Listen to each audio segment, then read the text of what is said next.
This is the resolution on the ICC house arrest of former President Duterte. So move, Mr. President. Any objection? Hearing none, consideration of proposed Senate Resolution 144, taking into consideration number 17 and 18 is now in order. Secretary is directed to read the title of the resolution.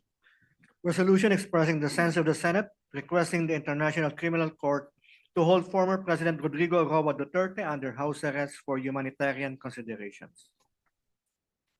Majority Leader. Thank you, Mr. President. May we recognize our distinguished minority floor leader, Senator Alan Peter Compañero Cayetano, to sponsor the measure.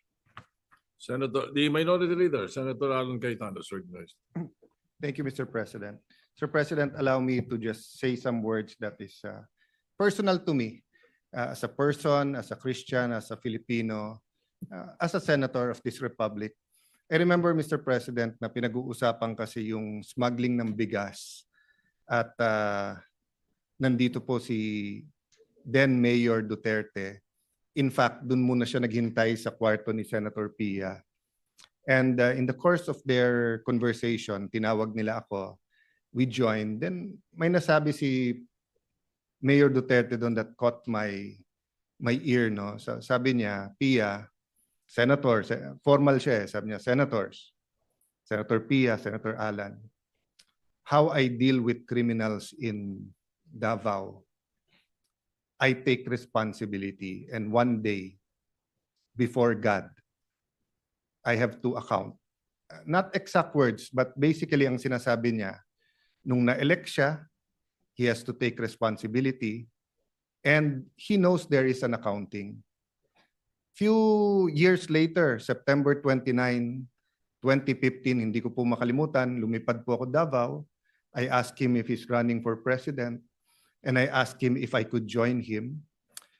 He took a piece of paper, he drew yung mga graduate ng PMA, police, and then pag nagiging colonel, nagiging militar, and then he started talking about corruption and how drugs corrupted the law enforcement, and then how it will spread sa judges, sa politicians, etc. No? Long story short, after that night, instead of asking him to run, sabi niya hindi siya tatakbo, or instead of asking him if I could run as his vice president, lumabas na lang sa bibig ko na if you run, I will be for you. If you choose me, I will campaign with you. If you don't choose me, I am now committed to you. And as we say, the rest is history. There's a lot of things that we have to account for. There's a lot of truths that have to be uncovered on the part of those who are pro-Duterte.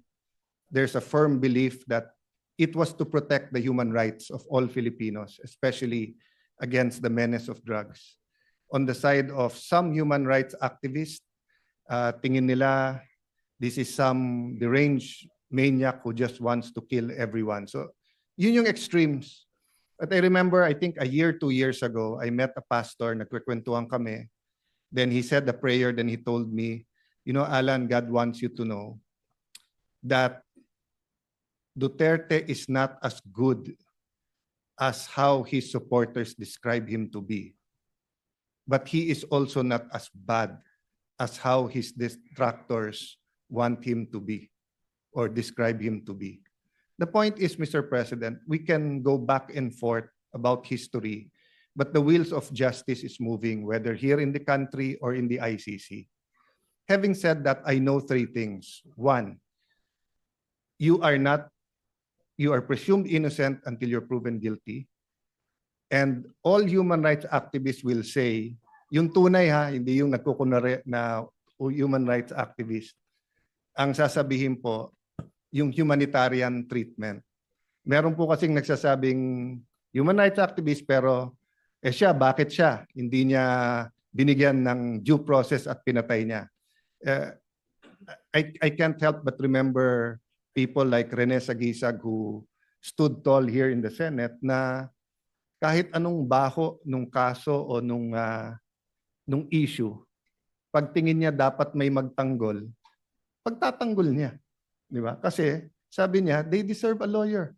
no matter how you think they're guilty, etc. So there are a lot of human rights activists we should and we can and we should pay tribute to. But my point is this: it is not against the tenets of human rights to allow any person, especially a former president of the country, to be under house arrest or to be under a country supervised under ICI, especially in the condition of President Duterte, who is 80 years old, who is, well, at least when he was brought there, was mentally strong. I don't really know how he is now.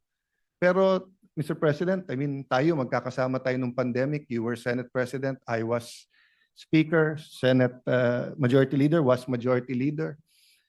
Grabe po yung lungkot nung sa bahay, opisina ka lang. We were still holding office, pero can you imagine how President Duterte is coping now?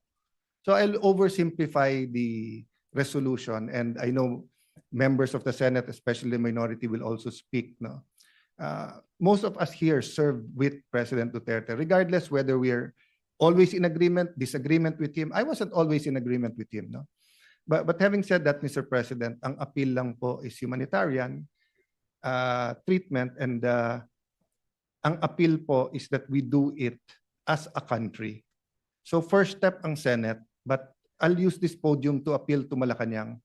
Might disagree very much with the Dutertes now, with all his children or most of his children, with some of his grandchildren, with people who claim to be Duterte diehard supporters. But again, balik tayo sa humanitarian. Pag tinakpan natin yung pangalan o yung mukha niya at ganun yung sitwasyon, tutulong ba tayo o hindi? Di ba? So, I was looking for something to read the other night. Nabuksan ko po yung isang libro saying, hindi bago nung sinabi ng Panginoon Jesucristo, love your enemies, pray for them, pray for people who prosecute you. Sabi sa Leviticus pa lang, nandun na yon. So I guess part of our struggle as a people is, how to deal with each other when we disagree politically. And again, hindi ko po binababa yung temperature. Human rights is important. All these issues should be threshed out, and it will be threshed out in the ICC. Di ba? May ICI ka na dito, may ICC ka doon. So, but one thing we don't want to do, is to see the former president suffer as if it is a punishment when he has not been convicted. So, Mr. President, this is not only for him, but it is for us as a nation. I cannot imagine what the country will do if something, I don't want to say it, but if something happens with him in the detention center at wala man tayong ginawa. So I'd like to thank you, Mr. President, the Majority Leader. I'd like to thank our colleagues that we took this up today, but I'd like to appeal to the palace na pag-aralan din nila. Just on that humanitarian, huwag nyo nang pansinin lahat ng tumitira o nagsasabi sa inyo o sa politika. Ang punto dito, he's a citizen of our country, he's 80 years old, he needs medical attention, he needs his family, he needs people to talk to. So thank you for this opportunity, Mr. President, and may I defer naman to the Majority Leader who will also sponsor this measure. Thank you, Mr. President. Majority Leader, Thank you, Mr. President. May I be allowed to just co-sponsor the measure? If I may. proceed. Thank you, Mr. President. Mr. President, yung akin dito hindi politika. Hindi na politika po. Whether I'm administration or on the other side, I'm for the country, you know that. I'm for the Senate. I believe in the Senate. And I believe the leaders of the Senate, the leadership of the Senate, and of course the leaders of our country. We want our country to move forward. But out of humanitarian concerns, I have a father, Mr. President, who's 85 years old. He might be listening right now, as a matter of fact. And as 85 years old, he has to be assisted. Because once you're over 80 years old, po, your balance, you have a problem with your balance. I see that with my father and my mother that has to be assisted. She's 82. Mr. President, yung tatay ko may medyo hindi na early stage dementia kasi minsan nakakalimot na rin siya sa mga anak niya. At talagang pag ganun ang stage, pati gamot nakakalimutan niya. So imagine you have a leader, former leader of the president, on isolation in that area na not assisted, talagang madideteriorate yung tao, Mr. President. We accord in the Philippine law accords persons of or detainees, persons deprived of liberty, a chance to see their family, a chance to even get visitors from not just family members but also other members of their circle. I remember also former President Joseph Estrada was given hospital arrest, and he was also given he was accorded certain liberties even when he was arrested. Former President Gloria Macapagal Arroyo also was given hospital arrest and given certain liberties also while arrested.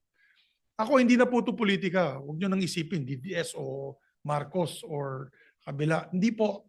Ito po, I'm speaking as a son who has a father that has the same illnesses that the president is feeling right now. So mine is more an humanitarian, compassionate request. That's why we toned down the resolution, Mr. President. Ginawa ko na lang po one-page resolution, just showing in view of his age and deteriorating health, asking the ICC, we're just appealing to the ICC to allow it within the rules. It's allowed within the rules. As a matter of fact, there has been instances in the past that they granted this kind of privilege to persons with deprived of liberty. So yun lamang po, Mr. President. I don't want to belate the point any further. Hindi po to politika, hindi dahil ganito ganyan. Walang political color to. It's just for humanitarian reasons, Mr. President. I know some of the families who are victims who would probably be angry at me, and I understand that. Pero yung akin siguro, if the position was done on anybody, sabi nga ni Senator Alan, may it be anyone, as a Filipino citizen, deprived of liberty abroad, we always grant help that we can. As a matter of fact, many death row inmates who've done karumal-dumal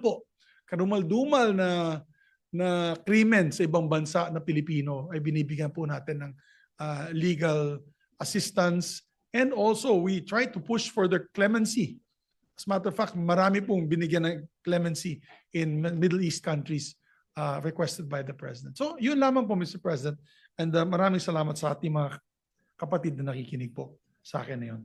Mr. President, to co-sponsor the measure, we'd like to also recognize on the line of sponsorship, we have Senator Bato de la Rosa, Senator Bongo, Senator Robin Hood Padilla, and Senator Jinggoy Estrada. May we recognize, Mr. President, Senator Ronald Bato de la Rosa. Senator Ronald De La Rosa is recognized. Thank you, Mr. President. Habang ako'y nag-aaral sa PMA, yung aking tatay ay nilapitan ng mga NPA. At siya ay hinimok na ako ay pahintuin sa PMA para sumali sa NPA.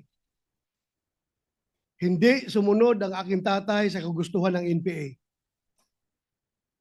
Instead, nagpadala sa akin ng telegrama yung aking tatay from Bato, Santa Cruz, Davao del Sur. Telegrama nakarating sa PMA Port del Pilar, Baguio City. Ang laman ng kanyang telegrama ay nakasaad doon, huwag kang mag-resign sa PMA. Bahala na kung ako'y patayin ng NPA kasi ikaw lang ang pag-asa ng iyong mga kapatid na makapag-aral. So hindi ako nag-resign, nagalit ang NPA, hinanting ang aking tatay. Noong araw na patayin na sana ang aking tatay ng mga NPA, napansin ng aking kapatid na babae na 12 years old, na palapit na yung mga armado sa aking tatay. Habang ang aking tatay ay nagmamaniho ng tricycle, papunta sa amin, mag-parking, palapit na yung mga NPA para tirahin na siya, naglupasay yung aking kapatid na babae dahil alam niya na may mangyari sa tatay namin. Napansin ng tatay ko, kaya sumibat ang aking tatay. Kinabukasan, buong pamilya sumakay ng barko doon sa Davao Pier. Sumakay ng barko, pumuntang Manila. Ang suot-suot lang. Yung damit lang na suot nila, wala silang nadalang gamit. Pagdating dito sa Manila, Sila'y nakitira dyan sa squatters area sa may barangay Butukan, Project 2, Quezon City.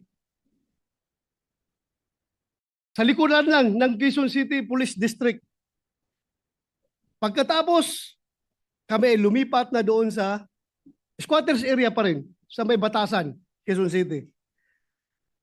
Noong ako'y graduate ng PMA, assign ako sa Davao at nagkataon na yung aking tatay ay nagkasakit.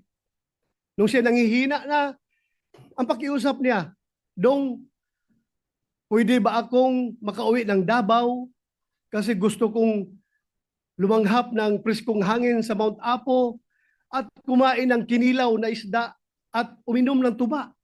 Bago man lang ako mamatay, pauwiin mo ako ng Davao. Sabi ko, Tay, hindi ka pwedeng umuwi dahil hanggang ngayon hinahanting ka pa ng NPA sa galit niya sa iyo. At kung uuwi ka, hindi kita mabantayan. Dahil busy ako na sa bundok ako ng Surigao, bundok ng Davao, nag-ooperate ako, naghahanap ng NPA. Ang trabaho ko, hindi kita maalagaan, hindi kita mabantayan. Namatay siya na hindi nakauwi ng Davao. Inuwi namin siya na bangkay na sa Davao. Napakalaki na pagsisisi ko. Sabi ko sana, nakauwi man lang siyang buhay. Ngayon, Mr. President, alam ko, kahit na wala akong direktang komunikasyon kay Pangulong Duterte, alam ko, deep inside my heart, bilang aking pangalawang ama, si Pangulong Duterte, alam ko deep inside my heart na the same message ang gusto niyang iparating sa akin. Bato, pauwiin mo na ako sa Davao para makakain ako ng munggo. Makakain ako ng inuuna na isda. Kaya, pag aking pakiusap ngayon sa ating mga kasamahan sa bulwagang ito, na sana, hindi pa huli ang lahat. Hindi pa huli ang lahat, na sana tayo magkakaisa. Kung mabigat man sa kalooban ninyo, ako'y nakikiusap.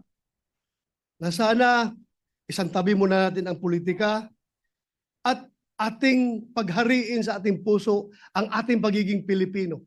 Na kung saan nakaukit sa ating kultura at sa ating tradisyon ang pagmamahal, pagrespeto, pag-aruga sa mga matatanda, sa may mga sakit, at sa mga mahihina. Yan po ngayon si Pangulong Duterte. He is old, he is sick, and he is very weak. Very weak na hindi na siya makatayo. Hirap na siya makatayo ngayon. Kaya ako pinakiusap sa inyo na sana bago huli ang lahat, alam ko suntok sa buwan itong ating pinapasa na resolution, Mr. President. ICC is beyond our control. Pero at least nakikiusap man lang tayo. Bago man lang pumanaw si Pangulong Duterte, bago man lang siya mamatay, sana maramdaman niya na somehow merong isang sangay o isang sanga ng gobyerno, partikular ang Senado, na nag-iisip na siya ay sana makauwi at mailagay sa house arrest. Yun lang po aking pakiusap, Ginoong Pangulo. Sana suportahan natin ang resolusyon na ito. Maraming salamat at magandang hapon sa ating lahat. Mr. President, Sure, the leader. may we recognize Senator Christopher Bongo. Senator Christopher Bongo is recognized. Mr. President, I rise to appeal to our colleagues to support measures urging the government to advocate before the International Criminal Court for the interim release of former President Rodrigo Duterte or just place the former president under house arrest. Mr. President, I believe that there comes a time when the measure of a nation is not in the strength of its laws, but in the depth of its compassion. Ang tunay na malasakit, simpatya at kalinga natin sa isa't isa ay ang totoong sukat ng ating makatarungan at makataong lipunan. Pilipino rin po si Tatay Digong. Last Saturday, nagpalabas po ng official statement si Vice President Sara Duterte hinggil sa insidente kung saan nadatnan ng mga personnel ng ICC detention facility si Tatay Digong na walang malay. kinumpirma rin po ito ng kanyang abogado. Kinakailangang dalhin si Tatay Digong sa ospital upang masuri kung meron ba siyang injuries, lalo-lalo na po sa kanyang ulo. Sa totoo lamang po, nung nabalitaan ko po ito, ang sakit, napaluha po ako. Sobra pa po sa tatay ang turing ko sa kanya. At kahit na hindi na po siya presidente, maalala ko December, November, monthly po siya nagpapa-medical check-up sa Cardinal, and he is scheduled nung March 12, December, January, February, March 12 para sa follow-up check-up niya. Kahit linggo po, sinasamahan ko yan. At alam ko po yung mismo yung gamot niya. 27 po yung pinapadala ko sa kanya. Nag-order yung mga nurse niya. Tsaka hindi niya talaga sinasabi kung na-slide siya noon. For the past 3 years, ayaw niyang sabihin sa common law wife niya, sa partner niya, si Ma'am Hanilet, na tinatago niya parati sa kanya. Sa akin siya tumatawag. Sabi niya, wag mong sabihin. Ayaw ko nang magpa-check up. At ang makakapagdala sa kanya sa ospital, yung doktor lang po niya. Pag tinatakot namin siya through his doctor. Totoo po yun. Ang nakakatakot lang po ngayon, wala po siyang matatawagan, wala siyang masasabihan. At kilala ko po si Tatay Digong. Ano yun eh. Siya na mismo parang pagod na rin po siya. Parati niyang sinasabi noon pagkatapos ng kanyang presidency, pagod na. Talagang tinamaan rin po yung kanyang katawan, yung kanyang edad. Sa kanyang edad at during the pandemic, maalala ko 2016 kasama si Senator Cayetano. Miikot, sobrang lakas pa niya noon. Pero panahon ng pandemya, wala na. Talagang humina po siya na minsan natutumba lang. Siguro hindi ko na po mabilang sa kamay ko ilang beses na po siyang natumba mismo sa bahay niya. Dahil sa mahina na yung tuhod, minsan nakakalimot na po siya. Pilipino naman po si Tatay Digong. Masakit lang po sa akin dahil sa totoo lang, sobra pa po sa tatay ang turing ko sa kanya. Mas nakakasama ko po siya for the past 25 years kesa sa totoo kong tatay. Totoong tatay ko, 5 taon ko hindi nakikita. Tatay Digong, 350 out of 365 days. Nakakasama ko siya until 2022 dahil tapos na po ko yung termino niya at may trabaho naman po ako dito sa Senado. Ang nakakalungkot po dito, baka God forbid, meron pang mas malalang mangyari sa susunod sa kanya. Mas nakakatakot po yun kung doon po mangyari ito sa ibang bansa. Ako po'y nakikiusap sa ating mga kasamahan, kahit nga sabi ni Senator Bato, suntok sa buwan po ito. Bago po huli ang lahat, sana po'y maramdaman naman niya yung ating suporta. Kahit pa paano naman po'y naglingkod po siya sa atin ng 6 na taon ng buong puso. Hindi na po tatakbo ng presidente, dapat yon. Pero sa hindi po inaasahang pagkakataon, tumakbo po siya at pili po ng Pilipino. Former President Duterte has absolutely no intention to evade or escape accountability. If any, ilang beses na niyang sinabi, he takes full responsibility for his decisions. Ang hinihingi lang po natin ay konting konsiderasyon lang po para sa isang Pilipino na naging leader natin noon, na talaga naman pong binigay niya po ang lahat para sa ating mga kababayan. Di po ako titigil sa aking pakikiusap sa lahat. Let's bring him home. Hindi po sanay mag-isa si former President Duterte. Mahirapan talaga yon. At hindi ko po alam kung hanggang kailan niya po matitiis na mag-isa. 2 araw lang, naghahanap ng kausap yon, naghahanap ng mapupuntahan. Sana po magkaisa po ang Pilipino. Sana po wag nating ipagkait kay Pangulong Duterte ang karapatang dito na po tumanda sa atin. Sana po matuldukan na po ang pagkawatak-watak nating mga Pilipino. Ang gulo na po ng ating bayan, mas lalong gugulo po kung merong mangyari sa kanya. Once again, I'm appealing to our colleagues to support and call for the house arrest of former President Duterte, kung ano man pong pwede nating maitulong sa kanya bago huli na po ang lahat. Maraming salamat po, Mr. President. Majority Leader. Thank you, Mr. President. Next to sponsor the measure, Senator Robin Hood Padilla, Mr. President. Senator Robin Padilla is recognized. Maraming salamat po, Ginoong Pangulo, at sa ating pinunong mayorya. Una po sa lahat, gusto ko rin po magpasalamat sa mga senador na nagbigay po sa amin ng lakas loob upang ilapit po sa inyo itong usapin na ito. Alam niyo po, mga kasama, ang pagkakakilala ko po kay Tatay Digong, kaya po siya ay aking iniidolo. Ito pong taong ito ay matapang na tao. Nasa kanya po lahat ang katangian, parang isang katulad ko ay sumaludo. Pero dumadating po sa punto na ang isang tao ay tumatanda. Alam niyo po, kung ikukumpara ko yung pangungulungan ko dito sa Pilipinas, sa pangungulungan ng ating Tatay Digong, ay napakalayo po. Sapagkat ang kulungan po natin ay hindi po parehas ng kulungan sa ibang bansa. Si Digong po ay nakakulong sa napakaliit na kwarto. May oras po para siya ay lumabas. Halos buong araw siya po ay nasa loob ng kwarto na yan, na meron lang pong maliit na butas kung saan po inaabot ang kanyang pagkain. Napakahirap po dahil dito po sa atin, sa amin sa Muntinlupa, ang tawag po namin doon Bartolina. Yun po ang itsura ng kinalalagyan ni Tatay Digong. Siya po ay nasa Bartolina.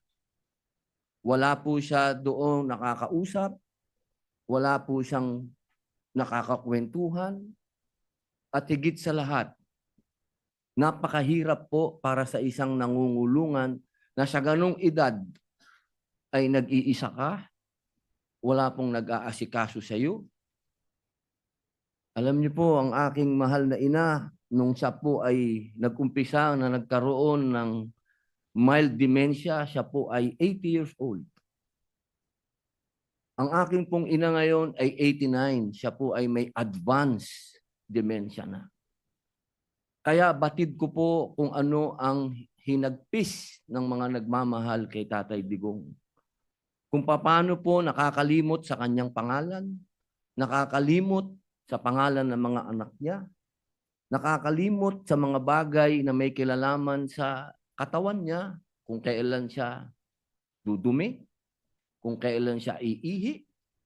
Mga bagay po yan na inilalapit ko po sa ating mga kasamahan at sa mga kababayan natin. Kung sana po ay mapagbigyan ang aming kahilingan. Hindi naman po kami humihingi na siya po ay pakawalan. Ang hinihingi po namin, siya po ay maialis sa Bartolina. Iba po ang pangungulungan sa ibang bansa sa pangungulungan sa atin. Alam ko po, batid ko po, meron pong mga katulad niya na nakulong dito sa bayan natin. Na mga politiko na nakulong dito sa bayan natin. Pero iba po na hindi ka nakakulong sa sarili mong bayan. Yun lamang po, mga mahal kong kasama dito bilang mga Pilipino. Bilang mga Pilipino, isang matandang Pilipino ang merong karamdaman sa kanyang pisikal at mental. Siguro po sa ating mga ugaling revolusyonaryo sa pagkakataong ito, kailangan tayong bumangon at sagipin natin ang ating kababayan. Yun lamang po, maraming salamat. Majority Leader. Thank you, Mr. President. Next to sponsor the measures, no other than Senator Amy Marcos, Mr. President. Mr. President, Majority Leader, May I co-sponsor the pending resolution and herewith enter into the records portions of the September 11 defense request for an indefinite adjournment, in particular paragraphs 3, 4, and 7, to wit, all of the medical information collated leads to an overwhelming conclusion that Mr. Duterte suffers from significant cognitive deficiencies that affect his memory, his daily executive functioning, his visual constructive abilities, and his orientation to place and time. This is concluded simultaneously by a neuropsychologist instructed by the medical officer of the ICC Detention Center at the specific request of the registrar. And for this reason, the medical data presented to the pretrial chamber is neither partisan nor self-serving. For the reasons cited above, therefore, I seek your kind humanitarian consideration and a sense of judicial mercy, and urge that we plead for house arrest. Thank you. Thank you, Mr. President. Mr. President, Yes, Majority Leader. next to sponsor Senator Jinggoy Ejercito Estrada. Mr. President. Senator Jingo Estrada is recognized. Thank you, Mr. President. Mr. President, I would like to associate myself with the sponsorship speeches of our colleagues and express my full support on proposed Senate Resolution number 144, expressing the sense of this chamber to request the International Criminal Court to hold former President Duterte under house arrest rather than in a detention facility, to uphold the principles of humanity, irrespective of political interest or other gains. Ginong Pangulo, hindi may kakaila na si dating Pangulong Duterte sa kabila ng mga kontrobersiyang bumabalot sa kanyang administrasyon ay naglingkod sa bayan sa loob ng maraming taon bilang mayor, vice mayor, congressman at bilang kalabing-anim na pangulo ng ating bansa. Naunawaan ko na may iba't ibang pananaw ang bawat isa sa atin dito hinggil sa naging pamumuno ng dating pangulo. Gayunpaman, hinihingi ng pagkakataon ang habag at pagpapairal ng konsiderasyon sa lumalalang kalagayan ng kanyang kalusugan. Likas sa ating mga Pilipino ang mataas na pagpapahalaga at paggalang sa mga nakakatanda. Sila na mga tagapag-ingat ng karunungan, kasaysayan at tradisyon ng ating pamilya. At gaya ng karamihan na nasa dapit hapon na ng kanilang buhay sa edad na 80 anyos, hindi na siya ang leader na kinamulatan natin ilang taon na nakaraan, matatag sa likod ng pulpito ng kapangyarihan. Bagkus, isa na siya ngayon na ordinaryong ama, lolo at kapwa mamamayan na humaharap sa pinakamabigat na hamon ng kanyang buhay, na higit pang pinabigat ng katandaan at karamdaman. Kaya't hinihiling ko sa aking mga kasamahan, ilang mga senador ng sambayan ng Pilipino, kasama na rin ang ating mga kasamahan na sila Senator Risa, Senator Kiko, Senator Bam, na pairalin natin ang pag-unawa, pagbibigay halaga sa kalusugan at dignidad na nakatatanda, lalo na may dinadalang karamdaman. Ang pagpapasyang ito ay hindi nangangahulugan ng paglimot o pag-absuelto sa mga ipinupukol sa dating Pangulo. Pagkus ay pagbibigay ng pagkakataon na makapamuhay siya sa ilalim ng makataong kondisyon habang dinidinig ang kanyang mga kaso. Naway manaig ang ating pagkakaisa, lasakit at pagiging makatao. Dahil higit sa lahat, siya ay isa ring kapwa Pilipino. Sabi nga ng aking ama, dating Pangulong Estrada, walang tutulong sa Pilipino kundi kapwa Pilipino. Maraming salamat po, Ginoong Pangulo. Majority Leader. Thank you, Mr. President. Last but not least, to sponsor the measure, Senator Rodante Marcoleta. Senator Dante Marcoleta is recognized.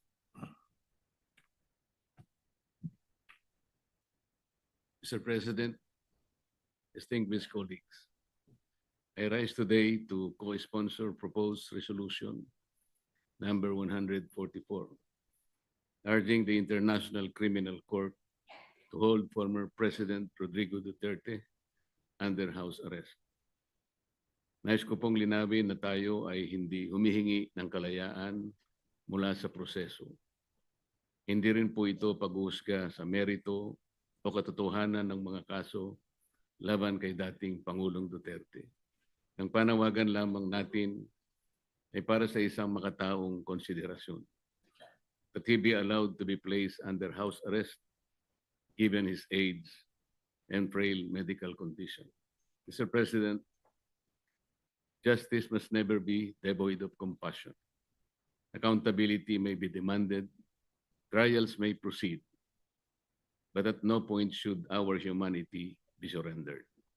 If the ICC truly claims to uphold the dignity of every human person, then it must not deny this humanitarian plea.